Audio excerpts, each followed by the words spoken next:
കേരളത്തിൽ ഈ 2026 നിയമസഭാ തെരഞ്ഞെടുപ്പ് നടക്കാനിരിക്കുകയാണെന്ന് നമുക്കെല്ലാവർക്കും അറിയാം. അതിൽ ഏറ്റവും കൂടുതൽ സ്ട്രൈക്ക് റേറ്റ് ഉണ്ടാകാൻ പോകുന്ന ഒരു പാർട്ടി എന്ന് പറയുന്നത് ഇന്ത്യൻ യൂണിയൻ മുസ്ലിം ലീഗ് ആയിരിക്കും എന്നുള്ള കാര്യത്തിൽ എനിക്കൊരു സംശയവുമില്ല. 27 സീറ്റുകളിലേക്കാണ് അവർ സ്ഥാനാർത്ഥികളെ നിർത്തി മത്സരിപ്പിക്കുന്നത്. അതിൽ കഴിഞ്ഞ തവണ നേടിയതിനേക്കാൾ ഒരു 4, 5, 6 സീറ്റുകളെങ്കിലും കൂടുതൽ നേടാൻ അവർക്ക് സാധിക്കും. ഒരു 20 സീറ്റുകളിലേക്ക് അവരെത്തിയാലൊന്നും നമ്മൾ അത്ഭുതപ്പെടേണ്ട. ഇനി അതിൽ കൂടുതൽ കിട്ടിയാൽ പോലും അത്ഭുതപ്പെടേണ്ട. അതിൻ്റെ പ്രധാനപ്പെട്ട കാര്യം ഈ തെരഞ്ഞെടുപ്പ് സംബന്ധിച്ച് വലിയ ഒരുക്കങ്ങൾ നടത്തുകയും സംഘടനാ സംവിധാനങ്ങളെയൊക്കെ വളരെ ക്രിയാത്മകമായി ചലിപ്പിക്കുകയും ചെയ്തിട്ടുള്ളത് മുസ്ലിം ലീഗാണ്. പക്ഷേ മലബാറിൽ അവർ വലിയ നേട്ടമുണ്ടാക്കും എന്നുള്ള കാര്യത്തിൽ ആർക്കും ഒരു സംശയം ഉണ്ടാവില്ല. പക്ഷേ പ്രധാനപ്പെട്ട ഒരു കാര്യം, കോഴിക്കോടടക്കമുള്ള ചില സ്ഥലങ്ങളിൽ കോൺഗ്രസിൻ്റെ സഹകരണം കൂടി ഉണ്ടെങ്കിൽ മാത്രമേ മുസ്ലിം ലീഗിന് വലിയ നേട്ടമുണ്ടാക്കാൻ കഴിയൂ എന്നുള്ളതാണ് വാസ്തവം. ഞാൻ ഇത്രയും നിങ്ങളോട് പറയാനുള്ള കാര്യമെന്ന് പറയുന്നത്, കഴിഞ്ഞ ലോക്കൽ ബോഡി തെരഞ്ഞെടുപ്പിൽ 2025 മുസ്ലിം ലീഗ് നേടിയിട്ടുള്ള നേട്ടത്തിൻ്റെ കണക്കുകൾ എടുത്താൽ നമ്മൾ അത്ഭുതപ്പെട്ടു പോകും. കാരണം സതേൺ കേരളയിൽ, അതായത് തെക്കൻ കേരളം എന്ന് പറയുന്ന തിരുവനന്തപുരം, കൊല്ലം, ആലപ്പുഴ, പത്തനംതിട്ട, കോട്ടയം, ഇടുക്കി എന്ന് പറയുന്ന സ്ഥലങ്ങളിലെല്ലാം തന്നെ 220ഓളം വരുന്ന റെപ്രസെൻറ്റേറ്റീവ്സിനെ അവർക്ക് ജയിപ്പിക്കാൻ കഴിഞ്ഞു.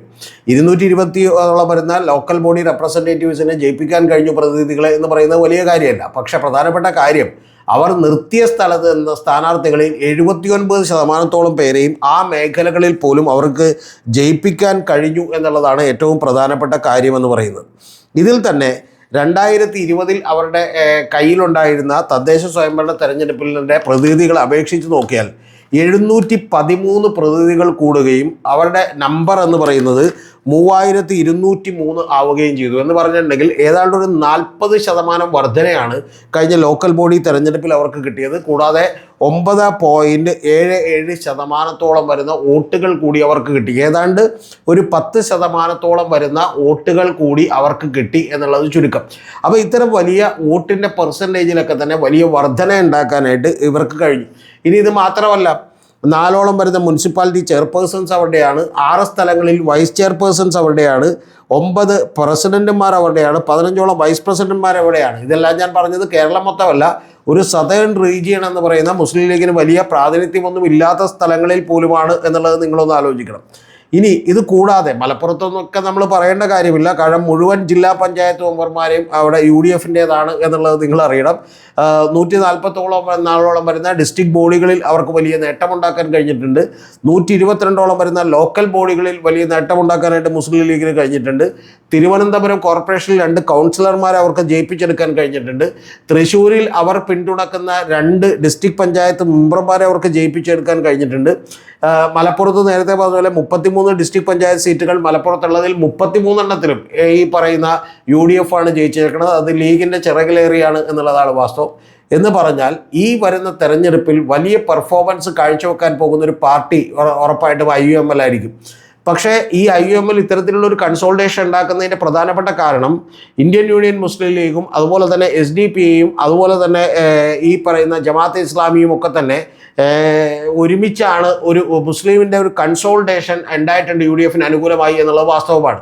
ഇത് കേൾക്കുന്ന ചിലരെങ്കിലും പറഞ്ഞേക്കാം SDAP ഇപ്പോൾ മഞ്ചേശ്വരത്തൊക്കെ സ്ഥാനാർത്ഥിയെ നിർത്തിയിട്ടുണ്ടല്ലോ എന്ന്. അത് മിക്കവാറും പിൻവലിക്കും. അതിനുവേണ്ടി ഞാൻ പ്രത്യേകമായിട്ട് മറ്റൊരു വീഡിയോ ചെയ്യുന്നുണ്ട്, അതിലേക്ക് ഞാൻ വരാം. അപ്പോൾ അതൊക്കെ ചില വിലപേശലുകളുടെ ഭാഗമായിട്ടാണ്. അപ്പോൾ അത്തരം കാര്യങ്ങളൊക്കെ നിൽക്കുമ്പോൾ പോലും ഇത്തരത്തിലുള്ള ഒരു മുസ്ലിം കൺസോൾട്ടേഷൻ ഉണ്ടാകാനുള്ള ഒരു സാധ്യതകളുണ്ട്. ഇതുകൊണ്ട് സംഭവിക്കുന്ന മറ്റൊരു വലിയ അപകടവും കൂടിയുണ്ട്.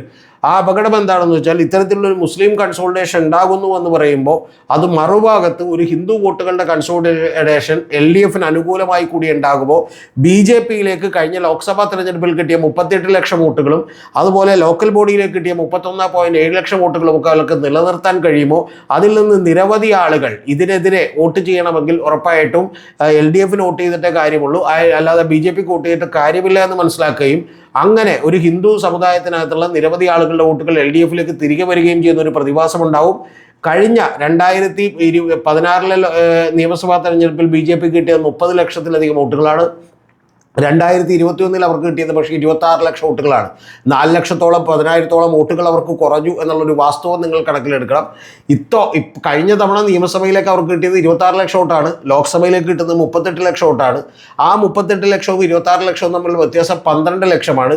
ഈ 12 ലക്ഷത്തിനൊരു വലിയ പ്രത്യേകതയുണ്ട്, ഞാൻ നിരവധി തവണ പറഞ്ഞിട്ടുണ്ട്. കാരണം കേരളത്തിലെ UDFും LDFും തമ്മിൽ കഴിഞ്ഞ തവണ ഉണ്ടായിട്ടുള്ള 5.9% എന്ന ഡിഫറൻസ് എന്ന് പറയുന്നത് കൃത്യമായി ഈ 12 ലക്ഷം വോട്ടുകളാണെന്ന് തിരിച്ചറിയണം. അപ്പോൾ ഇത്തരത്തിലുള്ള ഒരു കൺസോൾട്ടേഷൻ സംഭവിക്കാനുള്ള സാധ്യതകൾ കൂടിയുണ്ട്. പക്ഷെ പ്രധാനപ്പെട്ട ഒരു കാര്യം, UDF-നകത്ത് പെർഫോം ചെയ്യുമെന്ന് ഉറപ്പായും നമ്മൾ വിചാരിക്കുന്നൊരു കക്ഷി എന്ന് പറയുന്നത് തീർച്ചയായിട്ടും മുസ്ലിം ലീഗ് ആയിരിക്കും. കൂടാതെ കോൺഗ്രസ് അതിൻ്റെ നില മെച്ചപ്പെടുത്തും. പക്ഷെ കോൺഗ്രസ് എത്രത്തോളം മെച്ചപ്പെടുത്തുന്നു എന്നുള്ളതിനെ ആശ്രയിച്ചിട്ടായിരിക്കും യഥാർത്ഥത്തിൽ ഭരണം പിടിക്കാൻ കഴിയുമോ എന്ന് പറയുന്ന കാര്യം തീരുമാനിക്കപ്പെടുന്നത്.